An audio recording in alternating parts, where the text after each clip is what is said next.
नमस्कार.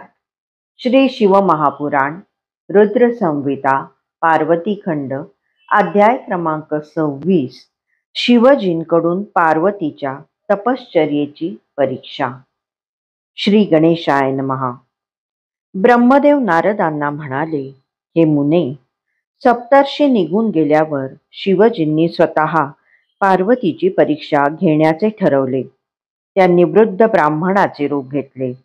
हाती दंड आणि छत्र घेऊन हळूहळू चालत तपोवनात गेले.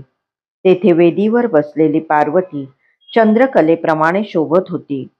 तिच्याबरोबर सख्याही होत्या. शिवजी प्रसन्न मुद्रेने तिच्यापाशी गेले. त्या अद्भुत तेजस्वी वृद्ध ब्राह्मणाला पाहून तिला आनंद झाला. तिने पुढे येऊन त्यांचे स्वागत केले. त्यांना बसण्यासाठी आसन दिले. त्यांची पूजा केली. उत्तम आदरातिथ्य केले. त्यांचे कुशल वृत्त विचारले. ती म्हणाली, विप्रवर्य, तुम्ही श्रेष्ठ वैदज्ञ आहात असे वाटते.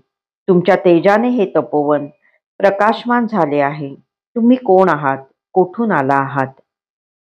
ब्राह्मण म्हणाला, मी इच्छेनुसार कोठेही जातो.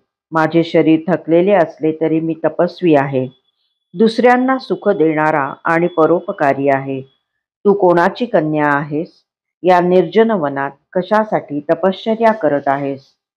तप करणे हे मुनिजनांनाही त्रासदायक वाटते. तू बालाही नाहीस आणि वृद्धाही नाहीस. तू तरुण दिसत आहेस. मग पतीशिवाय या वनात कठीण तप का करत आहेस? हे तपस्विनी, तू कोणाची सहचारिणी आहेस? तुझा पती कोठे दिसत नाही? तो तुझे पोषण करत नाही काय? का तुला टाकून दुसरीकडे निघून गेला आहे? तुझे कुळ कोणते? तुझा पिता कोण? तुझे नाव काय? तू खूप सुंदर आहेस. तुला तपश्चर्या करून स्वतःला कष्ट देण्याची आवश्यकताच नाही. तुझ्याकडे पाहिल्यावर तू सावित्री आहेस, लक्ष्मी आहेस की सौंदर्यवान सरस्वती आहेस हेच कळत नाही.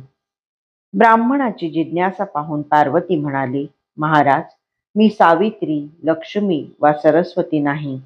मी हिमालयाची कन्या पार्वती आहे. मागील जन्मात दक्ष कन्या सती होते. त्यावेळी पित्याने माझ्या पतीची निंदा केली, म्हणून मी स्वदेहाचा त्याग केला. या जन्मातही मला शिवजींचा सहवास व त्यांच्या सेवेची संधी मिळाली होती. पण दैवयोगाने कामदेवाचे भस्म करून ते अंतर्धान पावले. मी त्यांच्या दर्शनास पारखी झाले. त्यामुळे माझे मन फारच उद्विग्न झाले. मी घर सोडून या गंगातीरी तप करण्यासाठी आले. शिवजींना पतिरूपात प्राप्त करण्यासाठी प्रदीर्घ तपश्चर्या केली, परंतु यश आले नाही. आता जगून काय करायचे म्हणून मी अग्नी प्रवेश करण्याचा निश्चय केला आहे. तेवढ्यात तुमचे आगमन झाले, म्हणून मी क्षण मात्र थांबले. आता तुम्ही जा. शिवजींनी माझा अंगीकार केला नाही, म्हणून मला जगण्यात रुची राहिलेली नाही.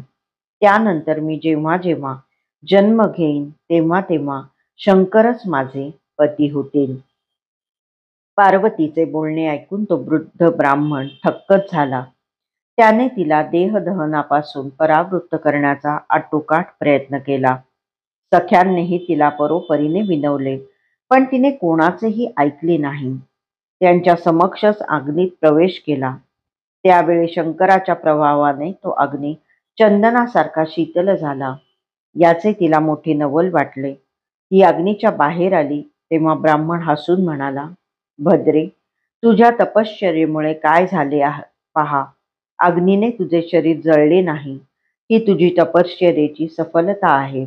पण अजूनही तुझे मनोरथ पूर्ण झालेले नाहीत. ही तुझ्या तपश्चर्येची विफलता आहे.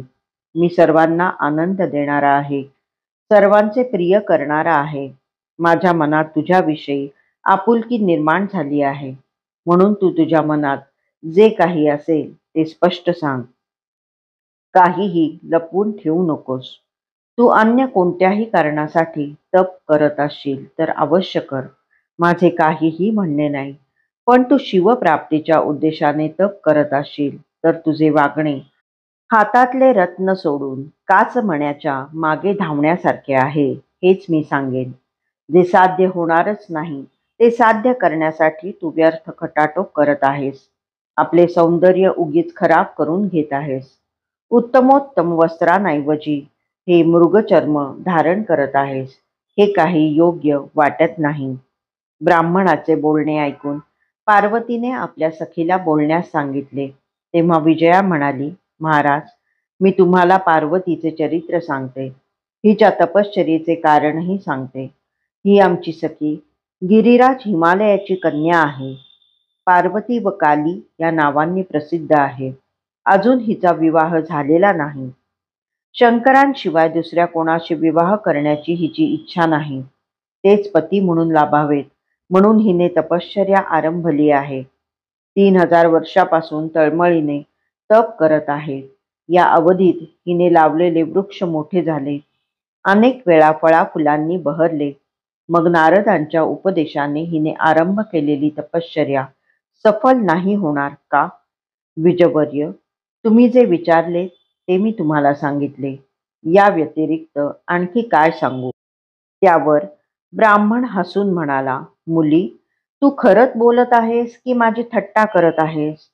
तू जे बोलतीस ते सत्य असेल तर या तुझ्या सखीने ते स्वमुखाने सांगावे एवढीच माझी अपेक्षा आहे.